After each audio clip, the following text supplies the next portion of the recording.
So I know I'm not going to do this, and I know this doesn't feel right because technically you should glow these two, but because it's just glowing two buttons, I don't feel like making two separate images because here's another 2 season. But this is going to be a bit longer than the last one, which is just 1 minute.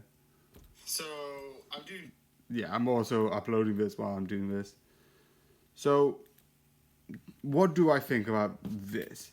Season 2, I thought was like really interesting as an idea.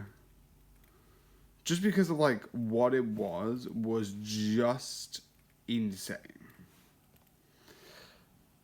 Bringing back sort of like Sherlock's brother and having that be sort of like a mystery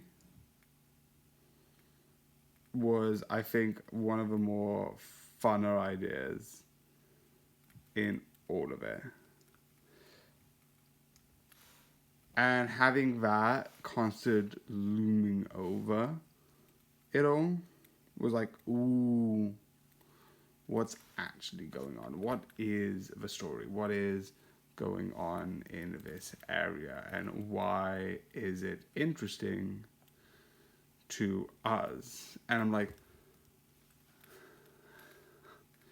and my. So. Yeah, I just realized that I need to reload it. So I just find it absolutely interesting and how they bring. So I'm doing 2 reviews today. I'm doing.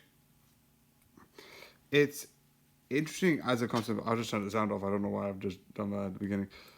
I find it so fun and so interesting. And when we get into season 3, you get Kitty, which leaves halfway through, which I'm sad. That is the one thing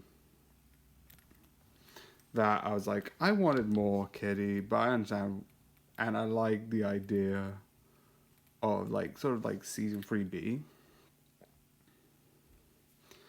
is just a fun idea. And overall, I'm like, yeah, this is definitely really interesting as a concept, as an idea, and it is definitely fun. And when you get that alongside the storyline with what was it? The storyline sort of is dealing with not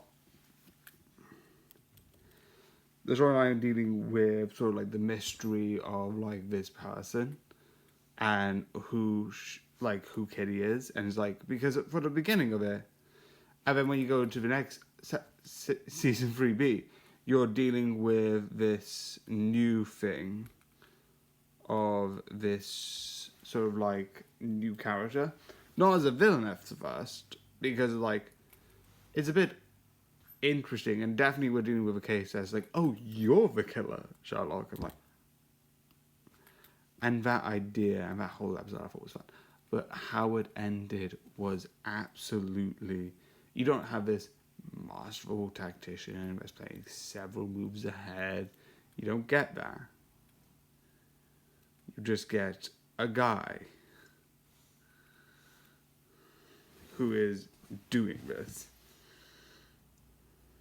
And it is just interesting how instead of it being like this big like villain, it's just a person. And that I do like. Just that simplicity of like, it's not a big bad, it's just a guy. And I think that's an interesting idea as a concept. Just one guy. So it's absolutely worth watching.